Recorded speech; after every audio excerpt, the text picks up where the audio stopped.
오늘 주신 하나님의 말씀은 예레미야서 7장 12절에서 15절까지 말씀을 보겠습니다. 너희는 내가 처음으로 내 이름을 둔 처소 실로에 가서 내 백성 이스라엘의 악에 대하여 내가 어떻게 행하였는지를 보라. 여호와의 말씀이니라. 이제 너희가 그 모든 일을 행하였으며 내가 너희에게 말하되 새벽부터 부지런히 말하여도 듣지 아니하였고 너희를 불러도 대답하지 아니하였느니라. 그러므로 내가 실로에 행함같이 너희가 신뢰하는 바 내 이름으로 일컬음을 받는 이 집 곧 너희와 너희 조상들에게 준 이곳에 행하겠고 내가 너희 모든 형제 곧 에브라임 온 자손을 쫓아낸 것과 같이 내 앞에서 너희를 쫓아내리라 하셨다 할지니라.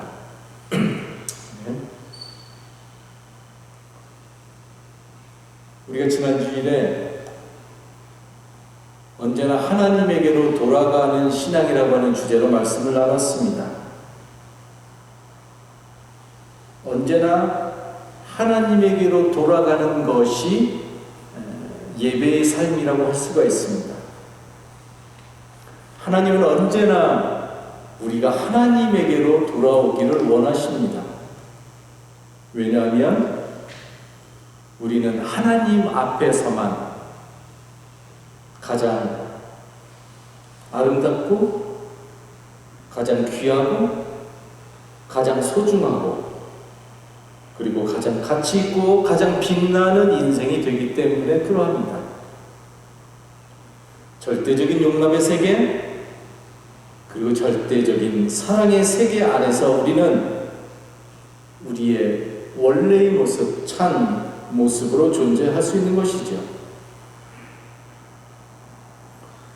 우리가 하나님을 예배하기 위해서 하나님에게 돌아가기 위해서 우리가 두 가지의 큰 일을 해야 되는데 지난주에 살펴본 것처럼 첫 번째 할 일은 우리의 굳은 묵은 마음의 땅을 갈아주는 것입니다. 우리의 내면의 삶을 들여다보고 현재 우리의 마음의 밭이 어떠한지를 계속해서 살피면서 진정으로 내 마음이 하나님에게로 돌아가는 삶인지 내가 하나님을 예배하는 삶의 마음의 상태를 내가 발전시키고 있는지를 살피면서 매일매일 그 밭을 마음의 밭을 최상의 밭으로 만들어가는 것입니다. 우리는 이것을 일컬어서 기도의 삶이라고 부를 수 있습니다. 하나님에게로 돌아가기 위해서 우리가 두 번째로 해야 할 일은 바로 마음의 할례를 받는 것입니다. 오늘 제목이 마음의 할례인데 너무나 중요한 주제입니다. 마음의 할례가 무엇인지, 왜 신앙인 우리가 마음의 할례를 행하는 것이 중요한지를 오늘 함께 생각해 보도록 하겠습니다. 오늘 본문 말씀인 예레미야서 7장 12절에 보면 예레미야는 이렇게 말합니다. 너희는 내가 처음으로 내 이름을 두었던 실로에 있는 내 처소로 가서 내 백성 이스라엘의 죄악 때문에 내가 그곳을 어떻게 하였는지 보아라 라고 말합니다. 여러분 여기서 실로라고 하는 단어가 나오는 것을 보게 됩니다. 성경에서 실로라고 하는 말은 대단히 상징적으로 쓰여있는 단어임을 우리가 먼저 기억해야 합니다. 성경에서 실로의 혹은 실로의 성소는 예루살렘 성전과 더불어서 야훼의 전이라고 불릴 만큼 종교적으로 대단히 중요한 곳이었습니다. 바꿔 말하면 북쪽에 실로가 있었다고 한다면 남쪽에는 예루살렘 성전이 있었던 것이었습니다. 오늘 말씀도 그것을 그대로 반영하고 있는데 하나님께서 이 실로에 처음으로 예루살렘 성전이 아닙니다, 여러분. 이 실로에 처음으로 하나님의 이름을 두셨다고 기록하고 있습니다. 하나님께서 제일 먼저 하나님의 이름을 두신 곳이 어딘가? 바로 실로였다는 것입니다. 역사적으로 보면 일찍이 실로의 성소는 사사시대부터 하나님의 법궤가 안치되어 있었던 가장 유서 깊은 순례지였습니다. 그래서 실제로 큰 축제일이 되면, 종교적으로 큰 축제일이 되면 이 실로를 향해서 수많은 인파가 순례의 행렬을 벌이고는 했습니다. 바로 이 실로에서, 역사적으로 중요한 이 실로에서 이스라엘은 12지파를 나누기도 했고요. 첫 번째 선지자였던 사무엘도 이 실로에서 종교적인 자문 역할을 하기도 했습니다. 그런데 여러분, 이 실로가 이스라엘의 죄악으로 인해서 완전히 파괴되고 말았습니다. 예레미야가 활동하던 시대에는 그래서 잡초가 무성한 들판에 여기저기 돌무더기가 흩어져 있을 뿐이었습니다. 여러분, 과거의 성스러움은 온데간데 없어졌고요. 완전히 실로는 폐허가 되었다는 말입니다. 이스라엘 백성이, 하나님의 백성이었던 이스라엘 백성들이 하나님과 동행하지 않았을 때, 지난주에 언어로 이야기하면 그들이 하나님에게로 돌아오지 않았을 때, 그들이 하나님을 예배하는 예배자의 삶을 살지 않았을 때, 백성들의 삶과 신앙을 상징적으로 나타내는 실로는 거룩함을 상실하게 되었습니다. 여러분들, 실로 자체가 거룩한 것이 아니라 실로에서 생활하고 있었던 이스라엘 백성들의 삶이 거룩함을 상실하자 실로는 자동적으로 거룩함을 상실하게 되었다는 겁니다. 실로가 거룩함을 상실하자 하나님의 정신으로 살아가지 못했을 때, 실로는 그 신앙적으로 역사적으로 중요한 그 중요성에도 불구하고 하루아침에 폐허가 되어서 허무하게 역사의 뒤안길로 사라져야 했다는 말입니다. 북쪽의 실로가 폐허가 되자 남쪽에 살고 있었던 유다 백성들은 북이스라엘의 실로가 무너진 것을 보고 너무나 당연한 일이라고 생각을 했습니다. 왜? 유다 백성에게는 종교적으로 북이스라엘과 라이벌 관계에 있었는데, 유다 백성에게는 예루살렘 성전만이 절대적인 가치를 지녀야 했기 때문에 그러했습니다. 그런데 역사 속에서 실로가 무너졌으니 유다의 입장에서 보면 하나님께서 실로를 버리시고 거부하셨다고 이스라엘 백성들, 유다 백성들은 믿었습니다. 하나님이 거부하셨기 때문에 그 실로는 파괴될 수밖에 없었다는 것이지요. 실로가 무너짐으로 인해서 이제 이 땅에는 예루살렘 성전만이 유일하게 중요한 성소가 되었다고 유대 백성들은 믿게 되었습니다. 즉, 무너진 실로의 성소와는 달리 예루살렘과 그 안에 있는 예루살렘 성전은 하나님이 선택한 곳이기 때문에 절대적으로 가치 있고 또한 절대적으로 안전한 것으로 여겼습니다. 그 누구도 하나님이 선택했던 그 평화의 도시 예루살렘, 여기를 침범할 수는 없었던 것이고 거룩한 성역이라고 유다 백성들은 믿었습니다. 하나님께서 예루살렘만은 반드시 지키실 것이라고 하는 믿음이 유다 백성들의 삶 속에 깊이 뿌리를 내렸다는 것이지요. 그렇기 때문에 그 당시 유다 백성들에게 있어서 예루살렘이 북쪽에 있었던 실로처럼 하나님에 의해서 취급될 수 있으리라고 하는 것은 그들에게 있어서는 상상할 수 없는 일이었다는 말입니다. 그런데 바로 그러한 그들의 어떤 거짓된 믿음에 예레미야가 반기를 들게 됩니다. 이러한 거짓된 이데올로기로 가득 찬 유다의 신앙에 대해서 성경은 정면으로 도전을 하는 것이지요. 즉 예루살렘도 하나님을 예배하지 않으면, 하나님의 정신으로부터 떠나가면 실로와 같은 운명을 갖게 될 것이라는 것이 성경의 분명한 메시지였습니다. 예루살렘이라고 해서 하나님께서 더 좋아하시는 것이 아님을 분명히 밝히고 있는 것이지요. 오늘 본문 14절의 말씀입니다. 그러므로 내가 실로에서 한 것과 똑같이 내 이름으로 불리며 너희가 의지하는 이 성전, 예루살렘 성전이죠. 곧 내가 너희와 너희 조상에게 준 이 장소에 내가 똑같이 하겠다라고 하나님이 말씀하십니다. 똑같이라는 단어가 중요합니다. 여러분, 하나님께서 처음으로 이 땅에 하나님의 이름을 두신 곳은 예루살렘이 아니라 실로였습니다. 그럼에도 불구하고 그것은 죄악으로 인해서 무너질 수밖에 없었습니다. 우리는 그것을 구약의 언어를 통해서 하나님의 심판이라고 부르는 것이지요.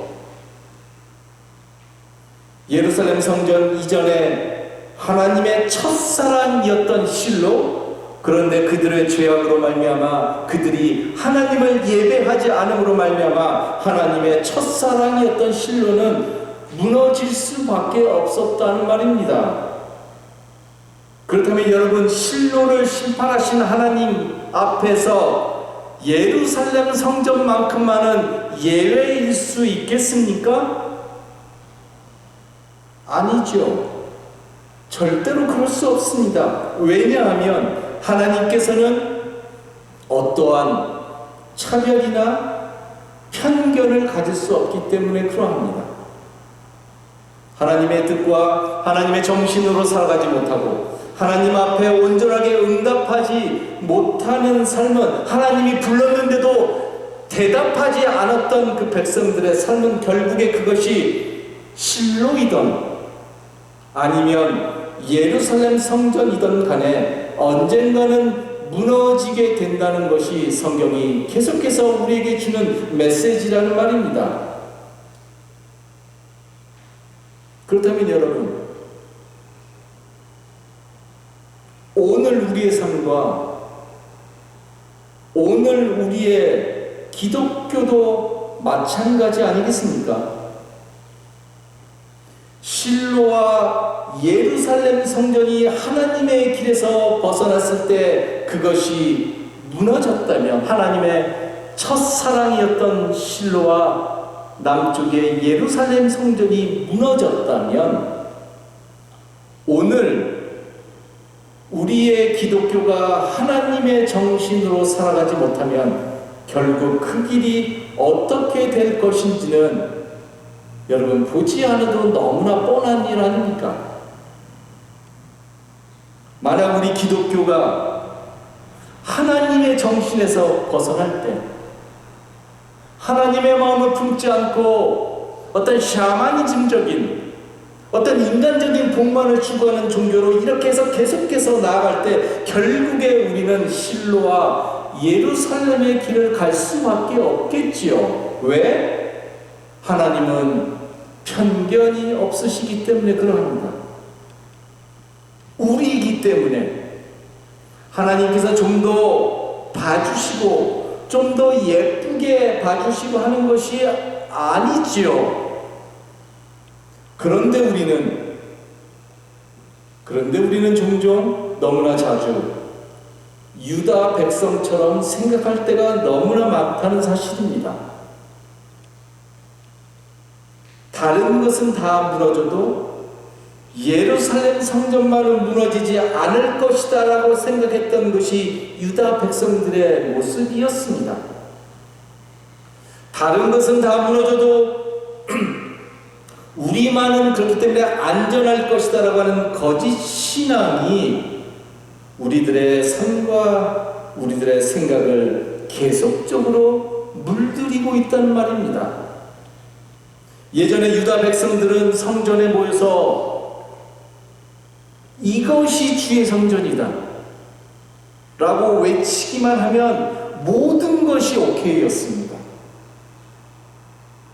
그들이 나중에 또 살펴보겠지만 그들이 어떻게 살아도 사회적인 삶 속에서 어떻게 살아도 어떠한 이데올로기를 갖고 살아도 그들은 성전에 모여서 이것이 주의 성전이다라고만 외치기만 하면 그들은 스스로 의롭다라고 생각을 했다는 말입니다. 안전하다고 생각을 했던 것이죠. 오늘날 교회도 우리도 교회에 와서 하나님의 이름을 부르고 예배를 드리기만 하면 모든 것이 다 괜찮다고, 하나님께서 우리를 안전하게 지켜주실 것이라고 하는 거짓된 신앙이 우리 안에 깊이 뿌리 내리고 있다는 말입니다. 그러니까 신앙인들이 대충 사는 거예요. 아무렇게나 살라고 하는 거예요. 내가 적어도 일주일에 예배를 하나님을 잊지 않고 드리면 된다라고 하는 어떤 말도 안 되는 보험적인 마음이 우리들의 마음속에 있다는 말입니다. 성경은 바로 그러한 것을 가르쳐서 거짓된 신앙이다라고 말을 하는 거예요. 그리고 그 거짓된 신앙에 너희들은 속아서는 안 된다라고 말하는 겁니다. 여러분, 진정으로 중요한 것은 성전이 아니지요. 성전에 모여있는 사람이 중요하지요. 여러분, 중요한 것은 제도가 아니라 정신이지요.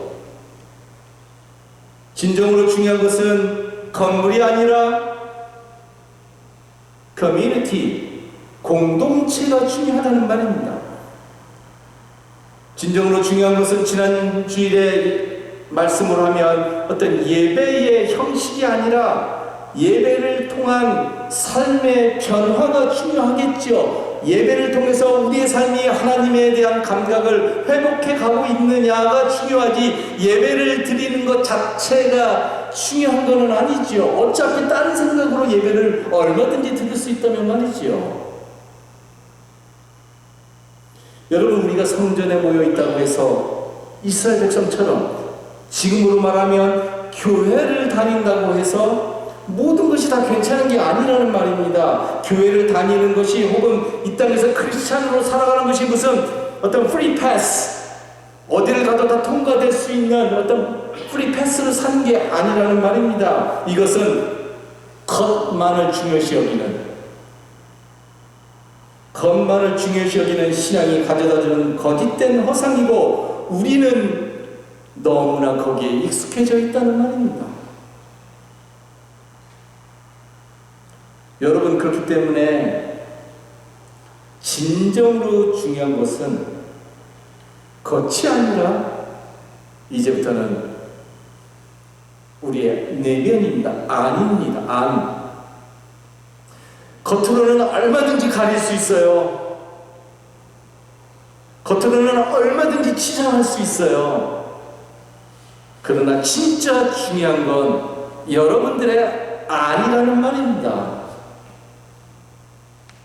거기가 어떠냐는 거죠. 여러분, 우리의 내면이 그래서 새로움으로 변해야 합니다. 이스라엘 백성들이 예루살렘 성전에 모여서 이것이 주의 성전이다라고 그들은 날마다 외쳤다는 것을 여러분들 반드시 기억해야 됩니다. 그런데 그들의 내면은 변하지 않았다는 거죠. 우리의 내면이 변하는 것, 이것을 가리켜서 성경은 바로 마음의 할례다라고 말하는 겁니다. 마음의 할례, 오늘 주제이죠. 예레미야서 4장 4절에 보면 하나님께서 이렇게 말씀하십니다. 너희 유다 백성과 예루살렘 주민아, 너희는 나 주가 원하는 할례를 받고 너희 마음의 양피를 잘라내어라 라고 말합니다. 하나님이 이스라엘 백성과 유다 백성에게 동일하게 선포하십니다. 이제부터는 너희들의 마음의 양피를 잘라내는 삶을 이 땅에서 살아내야 된다는 거예요. 하나님께서 할례를 원하시는데 이제부터 그 할례는 겉에 행하는 것이 아니라, 육신에 행하는 것이 아니라 마음에 행하는 할례의 삶을 이제부터 너희들이 살아내야 한다라고 말하는 것이지요. 예, 이제부터 그렇기 때문에 원래 이 할례라고 하는 것 자체가 너무너무 성차별적인 거예요. 여러분들 여자들은 할례도 없잖아요. 하나님의 언약의 백성으로 살아가는데 여자들을 제외해놓고 하나님께서 이 백성을 나의 백성으로 삼겠다고 하는 것 자체가 이미 그 시대의 시대착오적인 생각이었지요. 그러나 이제는 누구든지 마음의 할례를 받아야 되는 것으로부터 예외가 없습니다. 이제부터 우리들의 신앙의 본질은 그렇기 때문에 마음의 할례를 받는 것이지요. 겉의 할례는 더 이상 생명력을 지닐 수 없다는 말입니다. 여러분, 유다 백성은 성전을 가지고 있었습니다. 북쪽의 이스라엘 백성들은 실로라고 하는 하나님의 첫사랑을 가지고 있었습니다. 그러나 하나님의 정신을 살아내는데 그들은 실패했다는 말입니다. 할례를 받은 계약의 백성으로 존재했지만 그러나 미안하지만 하나님의 백성으로 살아내지 못했다는 거예요. 이것이 겉에 할례가 가지고 있었던 한계였다는 말입니다. 그저 주의 성전에 모여서 주의 이름만 부르면 되겠지 아니란 마음으로 살아갔다는 것이에요. 지금 우리식으로 말하면 교회에 모여서 예배드리고 찬송하면 되겠지 하는 마음으로 살아가는 것입니다. 이 모든 것이 겉의 할례의 모습이라는 말입니다. 여러분, 할례의 원래 의미, 정말 중요한 본질적인 의미는 이제부터 내가 하나님의 백성입니다. 내가 이 땅에서 하나님의 백성답게 살아가겠습니다 라고 나타내는 어떤 외적인 사인이었다는 말입니다. 스티그마, 너무너무나 귀한 것이었죠. 시대적인 어떤 연약함 속에 있었기 때문에 여자들을 제외시키는 한계는 분명히 있지만 그러나 할례의 본질적인 의미는 내가 이 세상에 속한 백성이 아니라고 하는 엄청난 일을 선포하는 것이지요. 그런데 그 외적인 징표만으로 더 이상 우리가 하나님의 백성임을 나타낼 수는 없었다는 말입니다. 다시 말해서 외적인 징표로 할례를 받았지만 그러나 하나님의 백성된 삶을 살아가지 못하면 그 징표로 받은 할례는 아무런 의미가 없었다는 거예요. 그것이 나를 지켜주지 못했다는 겁니다. 실로도 망했고 예루살렘 성전도 무너졌지요. 겉에서 할례를 받았던 이스라엘 백성의 삶이 그것을 너무나 극명하게 오늘 우리들에게 보여주고 있습니다. 그래서 성경은 이제부터는 그 할례를 어디다 받으라고요? 예, 마음에 받으라고 합니다. 우리가 진정으로 하나님에게 돌아간다는 것은 마음의 변화의 문제인 것입니다. 여러분, 진정한 변화는 겉에서 일어나는 것이 아니라 우리의 마음에서부터 일어나야 됩니다. 즉 우리의 내면이 변화되어야 합니다. 사랑과 자비와 순종과 섬김과 믿음의 열정을 지닌 신앙인으로 날마다 변화되어 가는 겁니다. 예수 그리스도의 마음을 품어가는 신앙인으로 변화되어 가는 것이지요. 그런데 여러분 잘 생각해 보기 바랍니다.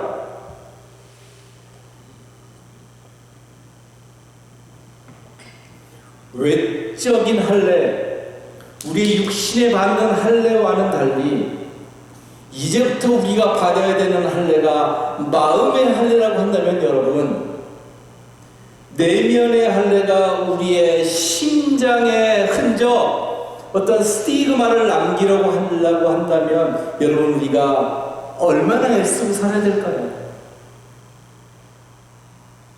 얼마나 여러분 우리가 훈련해야 하겠습니까? 이제부터 내면의 할례를 받고 그 증표를 내면에 담기 위해서는 얼마나 깊이 훈련해야 하겠습니까?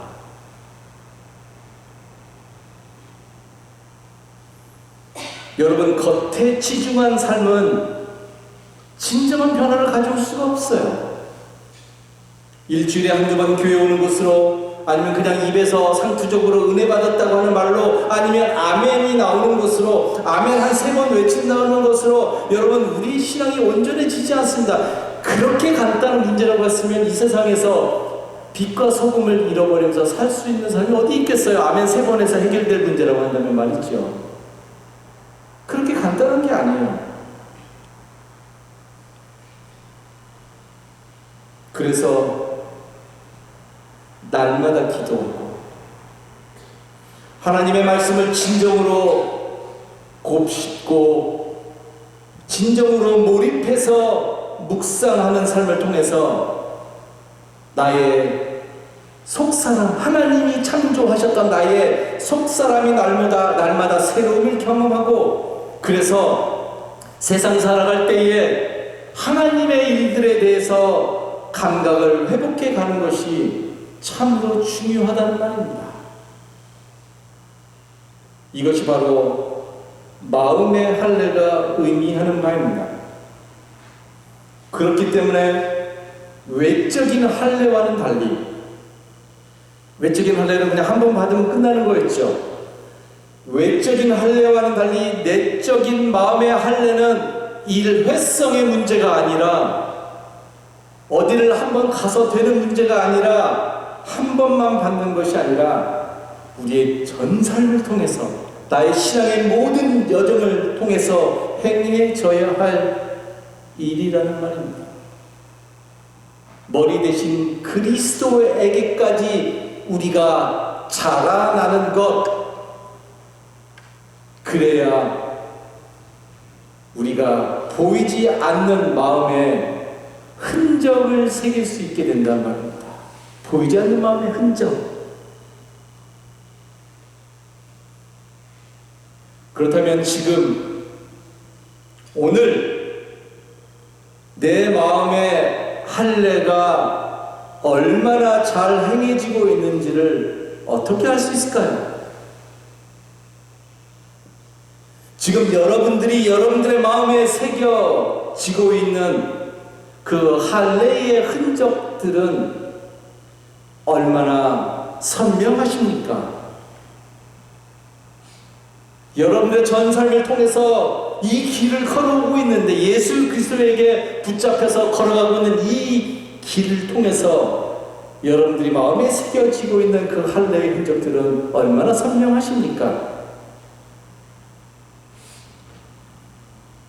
나 같은 죄인 살리신 어메이징 그레이스를 지은 존 뉴턴의 또 다른 찬송에 나오는 이 멋진 구절이 제가 위에서 물었던 이 물음에 대한 적절한 답이 될 거라고 저는 생각합니다. 우리의 기쁨과 우리의 의무가 전에는 상반되었지만, 그러나 우리가 그분의 아름다움을 본 후로는 더 이상 분리되지 않네요.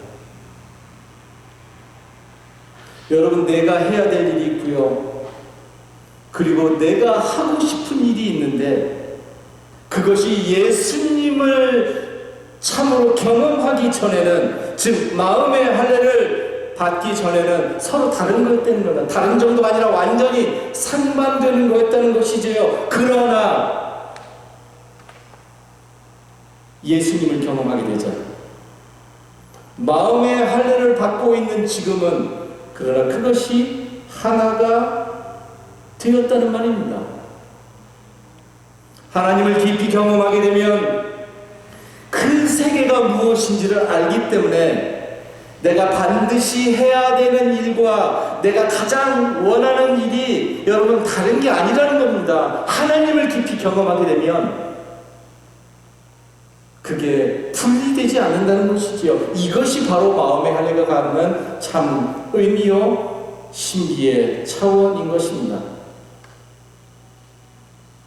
우리가 매일매일 하나님에게로 돌아가는 그 마음의 할례를 통해서, 그래서 우리의 마음이 진정으로 하나님의 것으로 채워지기를 간절히 바랍니다.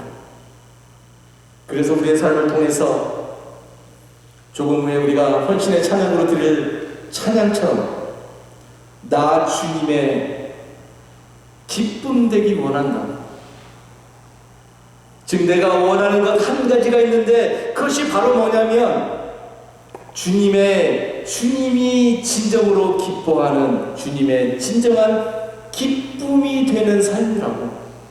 내 전 삶을 통해서 주님을 기쁘게 하는 그런 삶으로 살아가고 싶다고 고백하면서 이 땅에서 신실하게 걸어가고 살아가는 우리 모든 식구들 되기를 다시 한번 간절히 기도하겠습니다.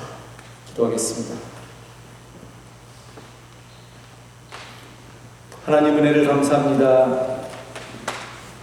삶의 진정한 변화는 종교적인 상투어로 이루어지지 않고 어떠한 구호를 외친다고 되는 것도 아니고 건물과 장소의 문제도 아니고 제도의 문제도 아니고 바로 우리의 내면의 삶의 문제임을 다시 한번 깨닫게 해주시니 하나님 은혜를 감사합니다.